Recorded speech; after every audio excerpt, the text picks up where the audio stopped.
Alhamdulillahi Rabbil Alamin, wassalatu wassalamu ala ashrafil anbiya wal mursalin, nabiyina Muhammad wa ala alihi wa sahbihi ajma'in.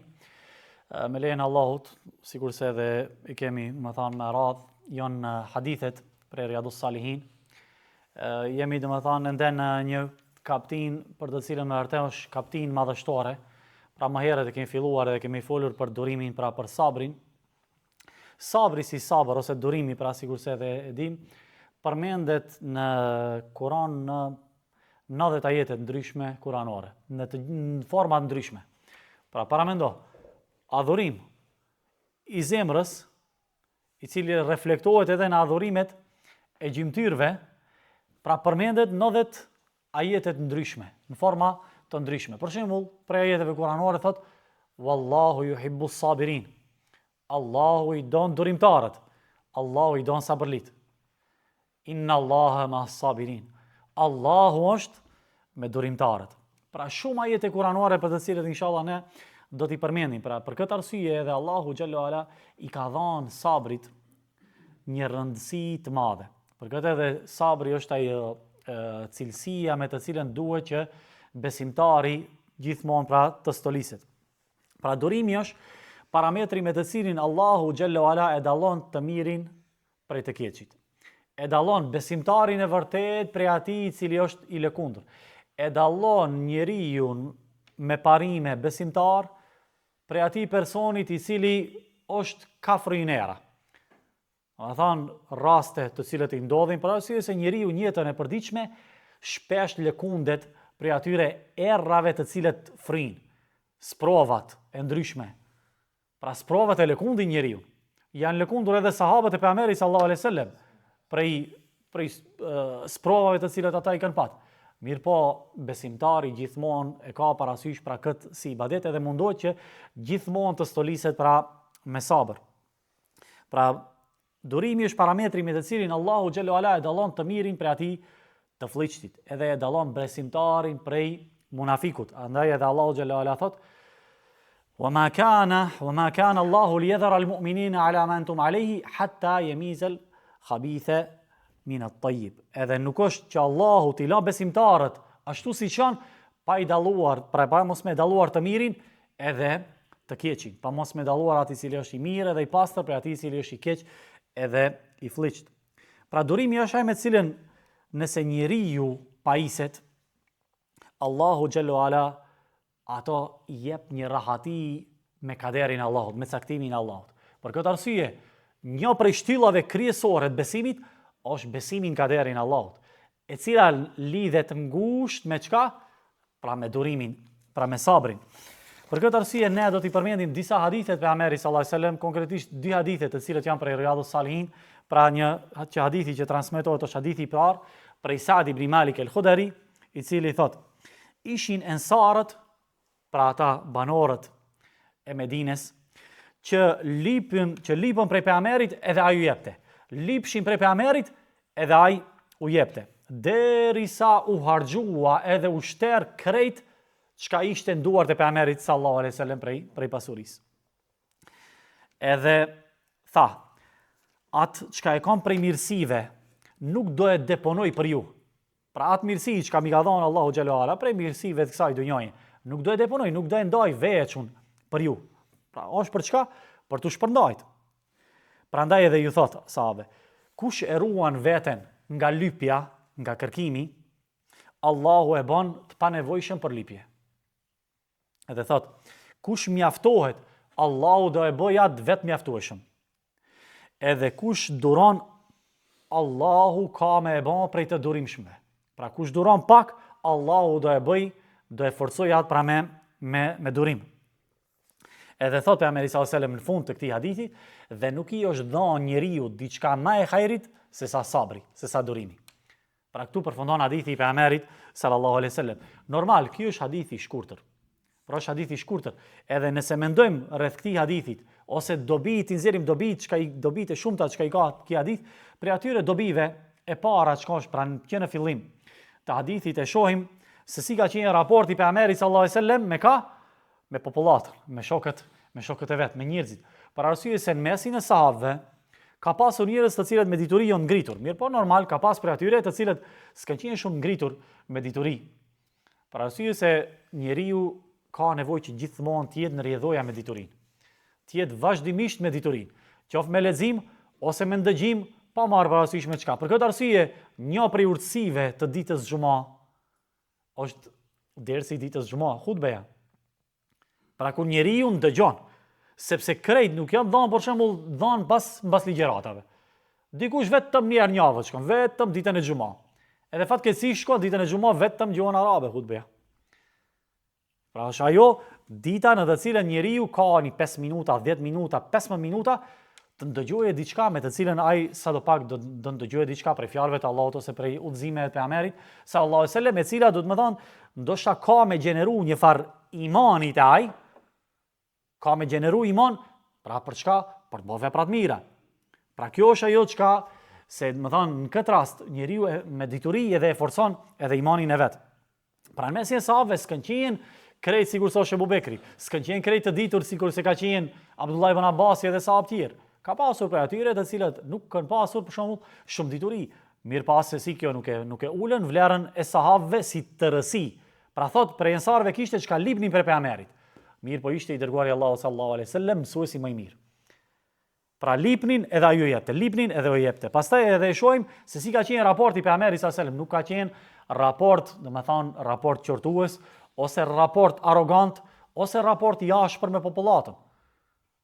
Pra ju ka ofruar atë çka e kanë kërkuar, edhe kjo tregon se njerëzit në përgjithësi, krejt njerëzit e gjallë, krejt, më thonë, prej prioriteteve të veta çka i ka në jetën e tij, e ka të ketë, domethënë, veshmbathje, vendbanim, evladin e vet ta veshe, ta mbathe, ta ushqeje kështu me radhë, krejt kjo bëhet normal, arrihet me pasuri. Pra dëshiron që çka ta arrihet deri në një sasi e pasurisë, çka domethënë do jetojë domethënë jetën në mënyrë komode.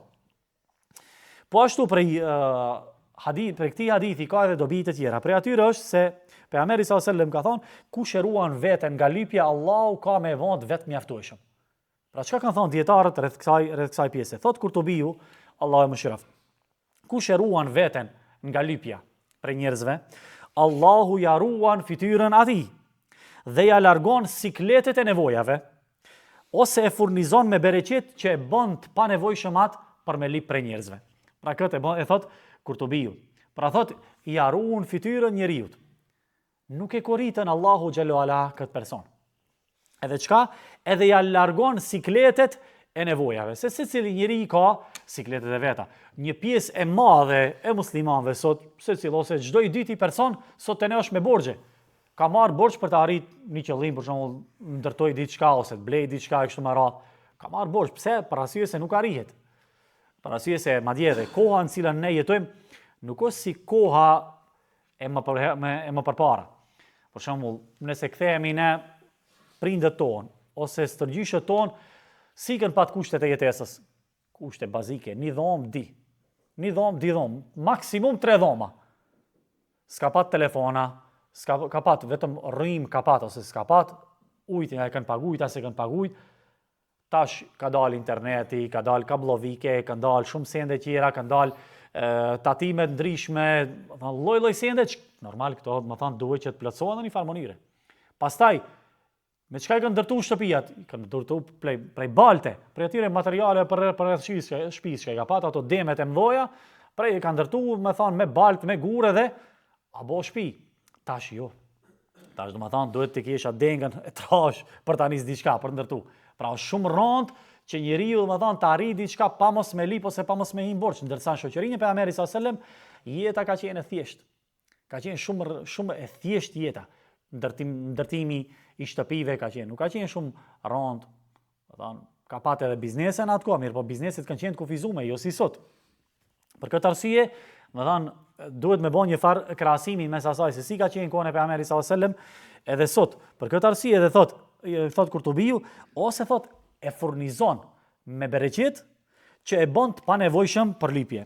Mirë, po çka do me thonë ne kur themi Allahu ka atë çka nuk lipën, Allahu ka me bën ose bën durim, e bën Allahu vetë mjaftueshëm. Çka do me thonë të bëjë Allahu xhallahu ala vetë mjaftueshëm?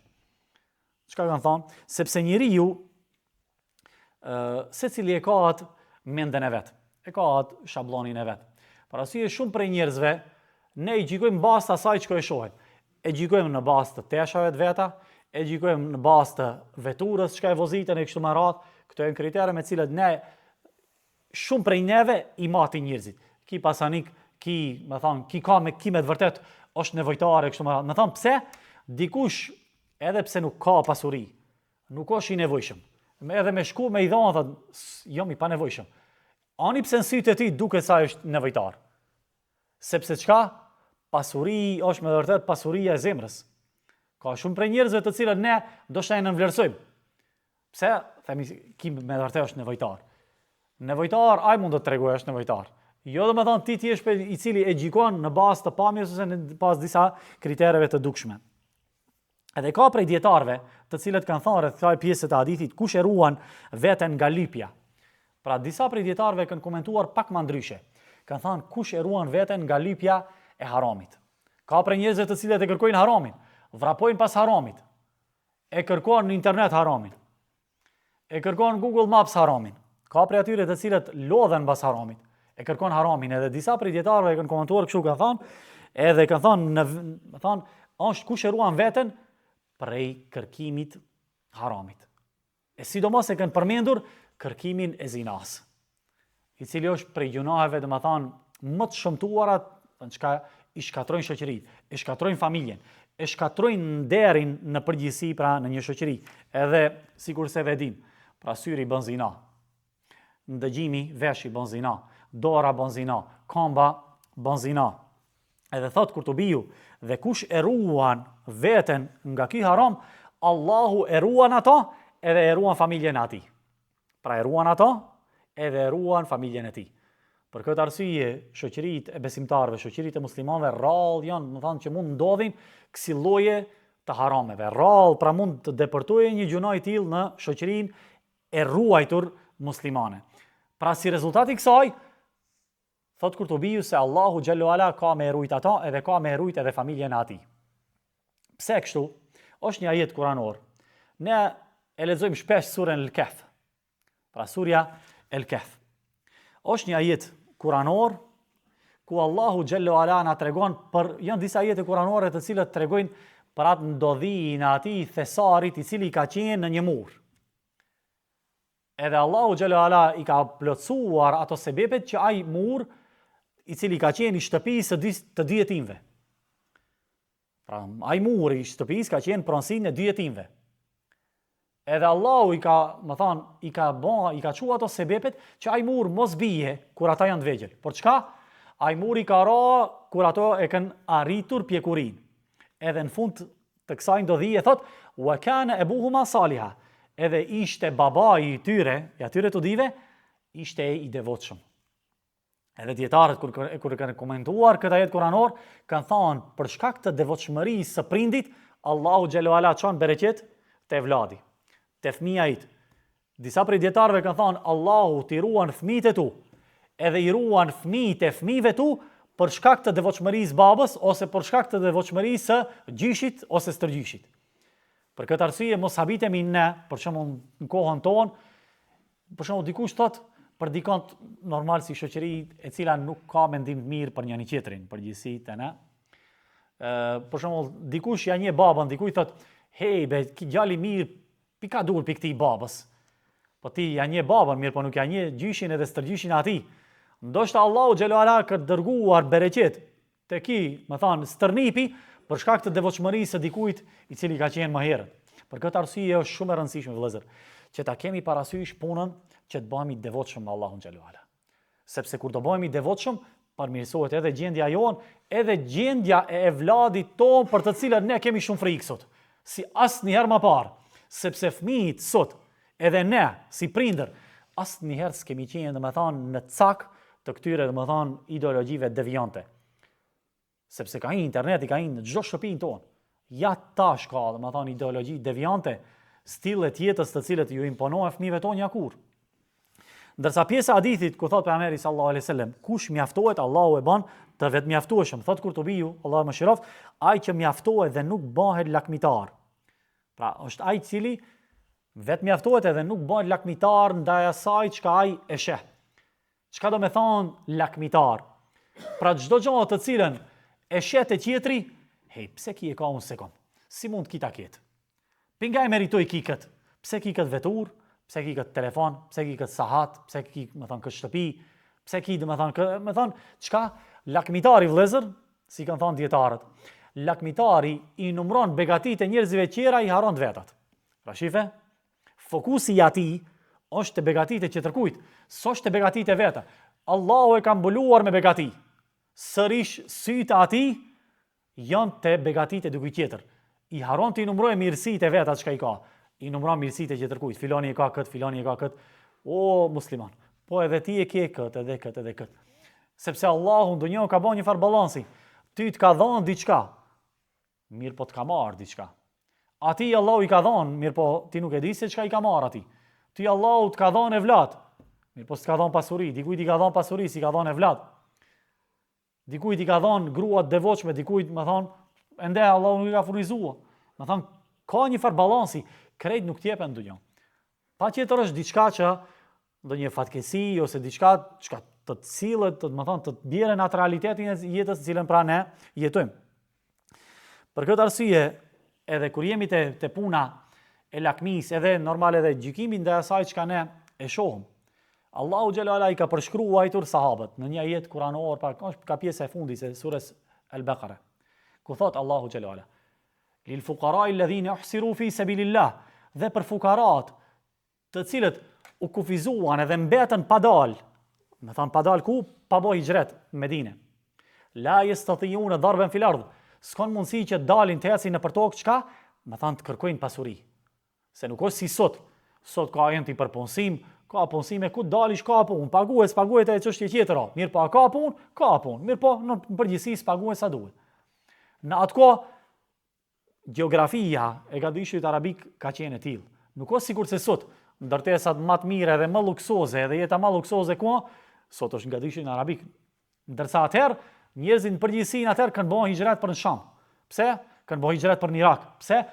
Atje është Nili, Eufrati, më thon çka? Ka bollëk, ka jeshillëk, ka, më thon, havaja më e mirë. Edhe çka thot? La yastati'una darban fil ard. Ata të cilët ishin fukara dhe u kufizuan, s'patën mundësi që dalin me pejgamberin sallallahu alajhi wasallam. Edhe s'patën mundësi që dalin edhe të punojnë. Pastaj thot ajeti Kur'anor: "Yahsabuhumul jahilu aghniya'u min at-ta'affuf." Gjahili për gjendjen e tyre, do të thonë jo ignoranti në atë aspektin se s'din as gjanki, mirë po ignoranti për gjendjen e tyre, yahsabuhumul jahilu aghniya. Gjahili ose ignoranti për gjendjen e tyre mendon se ato janë prej pasanikëve. La yas'aluna an-nasa ilhafa. Nuk i mërziti njerëzit me kërkesat e tyre. Pra shife, sahabët e pejgamberit sallallahu alajhi wasallam s'patën mundësi që të bëjnë hijret. Mirë po çka? Nuk i mërzit një njerëzit me kërkesat e tyre. Ma tha nuk u bën i mërzitshëm të kërkojnë. Jo, thot yahsabumul jahilu aghniya. Ai çka nuk vadin gjendjen atyre thot, Allah këta pasanik, ki ka shumë punë të mirë. Vet fakti se dikush nuk ankohet, s'do me thonë se i ka punë të mirë. Jo çdo gjë që e sheh ashtu është. Për këtë arsye mos i gjykojmë njerëzit në bazë të asaj çka e shohim, edhe në përgjithësi të kemi mendim të mirë për ata njerëzit që i kemi përreth. Prandaj edhe thot Kurtubiu, Allah më shiroft, inal ghina ghina al-qalb. Me të vërtetë pasuria është pasuria e zemrës. Ti je i pasur në zemrën tënde. Sa njerëz kemi sot ka pasuri. Zvun asnjëherë për asgjë. Mirë po thot, diçka nuk shkon. S'jam diçka i kënaqur këtu. Jo të dal gurbet, jo të shkoj atje, do shkoj këtu. Do thon vazhdimisht i ka krejt kushtet për të qenë i lumtur, krejt mirësitë Allah ja ka dhënë. Mirë po çka? Kur o zemra fukara është problem. Edhe fukarallëku i realt është kur njeriu pra e ka fukara zemrën e tij, sepse besimtari i vërtet, me vërtet ka, do thon në shoqëritë muslimane, duke nis prej vëllezërve tonë në Gaza. Çka? Do thon janë vrarë, janë masakruar, do thon pa rrymë, pa ujë, do thon krejt. Mirë po prap në ato vende ndoshta njerëzit vdesën prej luftës, vdesën për një ilaç thjesht, për një antibiotik, ose vdes për ujë, ose për një ilaç thjesht. Çka është në barnatore, 50 denar mund ta blish. Mirë po, në shoqëri të tilla nuk ka vetvrasje. Ku ka vetvrasje më shumë? Shoqëritë perëndimore, vetë në Skandinavi, shkon në Japoni, shifi si shijon statistikat. Pse? Për arsye se fukarallëku i zemrës e bën një gjë të tillë. Sepse besimtari e ka shpresën te Allahu xhalla ala. Edhe ka thënë Allahu: "Wa tarjuna min Allahi ma la yarjun." Ju shpresoni diçka të cilën ato nuk e shpresojnë. Shpresojmë te Allahu xhalla ala, pajtohemi me kaderin e Allahut subhanahu wa taala. Ndërsa pjesa e hadithit ku thotë pejgamberi sallallahu alajhi wasallam, kush duron, Allahu ka me bon atë të durueshëm ende më tepër. Thot Kurtubiu rreth këtij hadithi. Kush duron edhe shmanget që të kërkoj prej njerëzve, Allahu e forcon aton veten e vet, derisa të mbështetet te Allahu xhelalu ala dhe të bëj durim në vështirësitë me të cilat ai ballafaqohet, dhe në këtë rast është Allahu në krah të tij dhe Allahu ja realizon kërkesat e tij. Pra Allahu xhelalu ala dhe kemë pa në krah, mbështetu. Wa man yatawakkal ala Allahi fa huwa hasbuh. Kush i mbështetet Allahut me vërtet, Allahu pra atij i mjafton. Wa man astaqu min Allahi qila. A ka, do të thonë, dikush i cili është më i vërtet folurit e tij se sa Allahu xhallahu ala. Për ndërsa pjesa e fundit e hadithit të pejgamberit sallallahu alajhi wasallam thotë, nuk i është dhënë njeriu diçka më e hajrit, më e mirë se sa sabri, pra se sa durimi. Thot Ibn Battal, thot njerëzit që janë në pozita më të larta te Allahu xhallahu ala janë durimtarët të cilët durojnë në shmangje prej gjunaheve, edhe të cilët bëjnë durim në realizimin e urdhrave të Allahut xhallahu ala. Pra cilët jenë kanë këto di kategori të njerëzve, di kategori të besimtarve, të cilët janë në pozitat më të larta, sepse asnjë adhurim, duke filluar prej shahadetit, thënies shahadetit, don sabër, ti qëndrosh mbas kësaj fjale.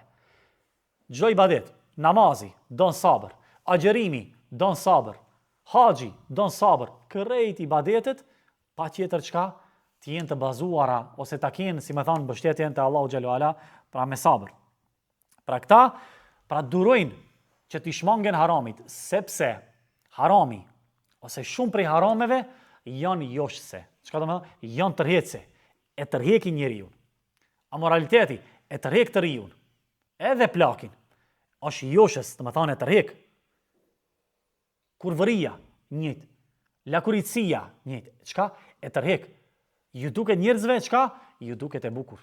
Ju duket, do të thonë, tërheqëse. Komari, kazinot, a janë tërheqëse? Po si mos ishte tërheqëse, do të thonë, nuk do kishin mbijetuar ato në rrethin ku jetojmë. Sa me 10 ose me 100 kazino vetëm në qytetin tonë. Don çka? Ju duket pra gjunahi edhe harami, pra ju duket tërheqës. Pra a duhet që njeriu të bëj sabër për të larguar prej këtyre? Padyshim. Për të larguar prej amoralitetit, duhet sabër, duhet durim. Për të larguar prej haramit, prej ngërënies së pasurisë, pa të drejtë, a duhet sabër? Padyshim se duhet. Edhe a duhet sabër për ekzekutimin e urdhrave të Allahut xhallahu ala, ti çojmë urdhrat e Allahut në vend? Po, padyshim. Namazi, vallahi duhet sabër. Sidomos dimrit, ftohët. Mëngjes, ftohët. A don sabër? Padyshim se pa sabër s'mund të realizohet një ibadet i tillë. Agjerimi, 30 ditë ose 29 ditë. Agjeron besimtari, patjetër pra që të cilësohet edhe të pajiset me sabër. Për këtë arsye, nëse nuk gaboj, Allahu xhallahu ala ka përmendur disa prej veprave të cilët Allahu i shpërblen pa hesab, pa llogari. E një prej atyre ibadeteve të cilët Allahu i shpërblen pa llogari është sabri. Ka thonë innama yuwaffa as-sabiruna ajrahum bighayri hisab. Allahu i shpërblen durimtarët pa hesab. Shumë ibadete përmenden në Kur'an, plot. Mirë po pak prej këtyre ibadeteve, më thonë thuhet për ato se Allahu i shpërblen pa hesab. Ndërsa pikërisht për sabrin Allahu xhallahu ala i shpërblen besimtarët pa hesab, pra pa llogari. Pra ky është komenti i shkurt i këtij hadithi që e përmendëm. Tash kalojmë te një hadith pak më i shkurt se sa ky, është hadithi i radhës prej Yahya Suhejb bin Sinan se pejgamberi sallallahu alaihi wasallam ka thënë, është e çuditshme çështja e besimtarit. Dhe çështja e tij është krejt hajër. Dhe kjo nuk është për askon tjetër përveç se besimtarin. Nëse e godet një emir, ai e falenderon Allahun. Ndërsa nëse e godet ndonjë e keqe, ai pra bën sabër, bën durim, edhe kjo është hajër për atë. Pra shife, thot pejgamberi sallallahu alajhi wasallam, është e çuditshme çështja e besimtarit. Zaten edhe dietarët rreth këtij hadithi kanë thonë, jo vetëm çështja e besimtarit, krejt njerëzit në përgjithësi. Pra të krejt njerëzve në përgjithësi u ndodhin sende të mira edhe të këqija. Edhe ai çka e ka jetën më luksoze, çka na duket neve, edhe ai ka provat e veta. Edhe ai ka belajat, problemet e veta. Mos mendo se pasuria ti rregullon krejt problemet. Edhe ai ka belajat e veta. Pra në këtë marrin pjesë krejt. Na ndodhin edhe neve sendet mira, na ndodhin edhe sendet këqija. Pra edhe thot pejgamberi sallallahu alajhi wasallam, është e çuditshme çështja e besimtarit. Edhe kanë thënë dietarët kur themi është e çuditshme në aspektin pozitiv. Jo se është diçka për tu habit, si mundet. Jo, më thonë është e çuditshme në aspektin pozitiv besimtari. Pse? Pse kur i ndodhen pra diçka e keqe, çka bën? Bën durim, edhe kjo është hajër për ato. Ndërsa kur i ndodhen diçka e mirë, falenderon Allahun subhanahu wa taala, edhe kjo është hajër për ato. Pra në të dy rastet, fiton edhe kët, edhe kët. Pra besimtari kurrëherë nuk është humbës. Wala tahinu wala tahzanu. As mos u dobësoni, as mos u brengosni. Wa antumul a'launa in kuntum mu'minin. Ju jeni më të lartët po që jeni besimtar. Ti jemi krenar me dinin ton. Ti jemi krenar me fen ton. Ti jemi krenar se jemi ummeti Muhamedit sallallahu alaihi wasallam.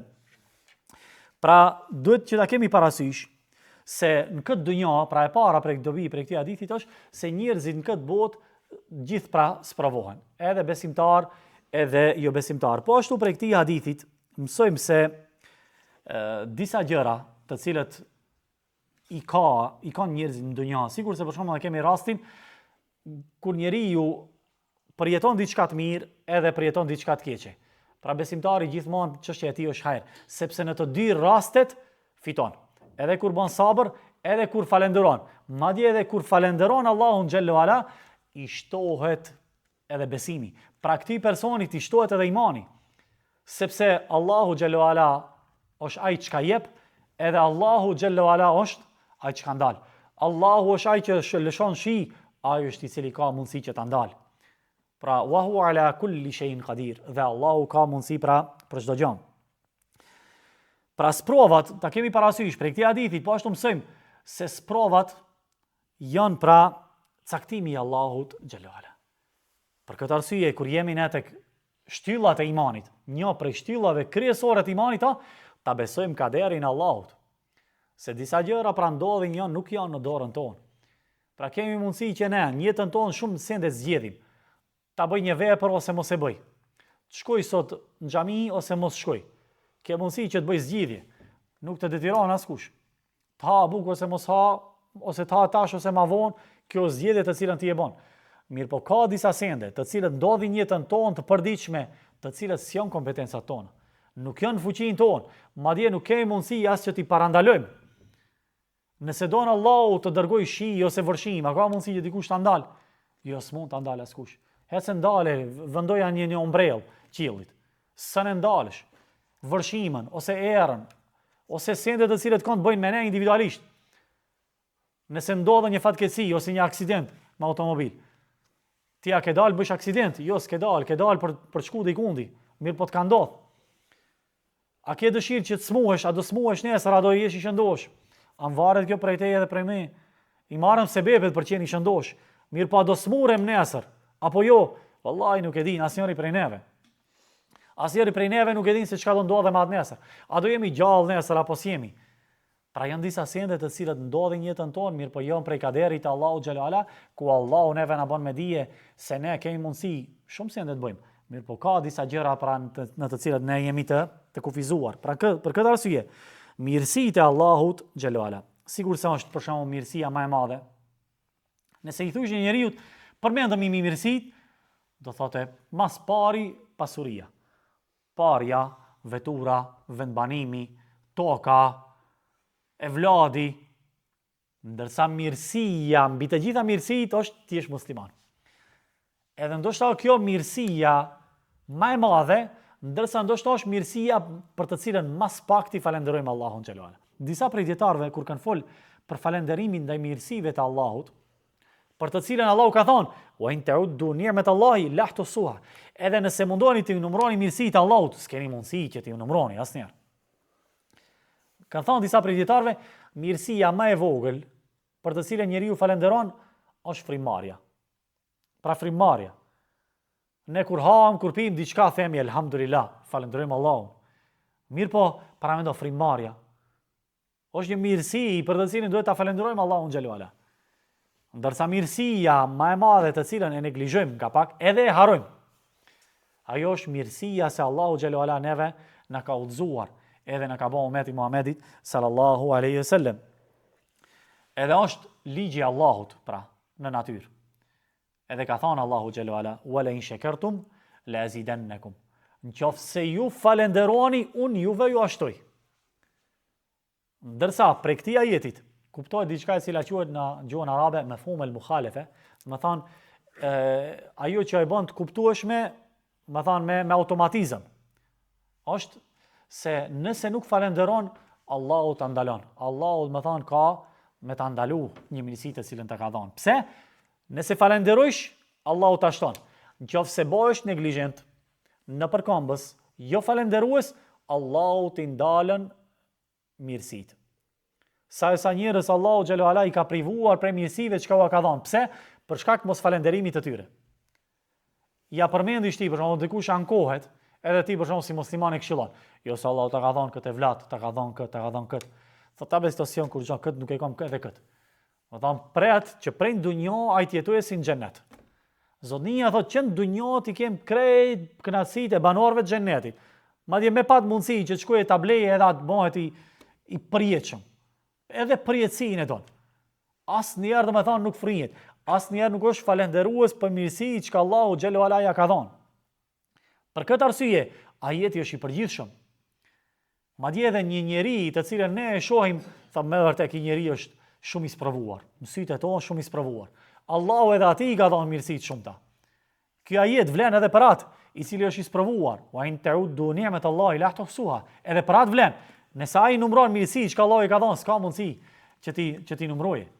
Pra në këtë bëjmë pjesë krejt ne si njerëz. Mirësi të shumta për të cilët Allahu subhanahu wa taala ka kërkuar prej neve që të falenderojmë. Edhe po që se ne e falenderuam me çka? Vetëm një elhamdulillah. Të ne shumë prej njerëzve të cilët nuk e falin namazin fatkeqësisht. Thotë elhamdulillah. Elhamdulillah kur ne nuk e heq prej goje. Elhamdulillah krejt mirat i kom. Këtë e zën si falenderim. Po, kjo është falenderim.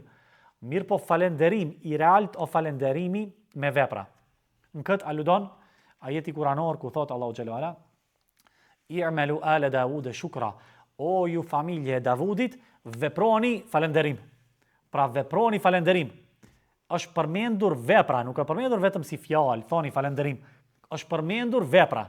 Për këtë arsye vepra, duke filluar prej dhënies hakun ndaj fjalës la ilaha illallah Muhammedur Rasulullah. Pastaj namazi, pastaj zeqati, pastaj agjerimi, e kështu me radhë. Pra krejt këto janë forma me të cilën ne adhurojmë Allahun xhelalu ala edhe falenderojmë. Në çdo rekat e lexojmë elhamdulillahi rabbil alamin. Falënderimi takon Rabbul Alaminit. Falënderimi takon Zotit botrave. Me këtë e fillojmë. Pas bismillahit, elhamdulillahi rabbil alamin. Në çdo rekat e falenderojmë Allahun. Pse? Edhe më thonë marrim ne guximin që të ankohemi edhe themi se nuk e kam këtë, nuk e kam këtë. Do të thonë çka? I numëron fatkeqësitë e veta, ndërsa i haron mirësitë e veta. Krahas asaj paras çka e tham pak më herët. Pra ka prej njerëzve të cilët i numërojnë mirësitë çka i kanë kojshia, shoki, ndërsa mirësitë e veta i haron. Ndërsa ka prej njerëzve të cilët normal ai nuk merret me njerëzit e tjerë, merret me veten e vet. Mirë po bën zullum edhe në këtë rast.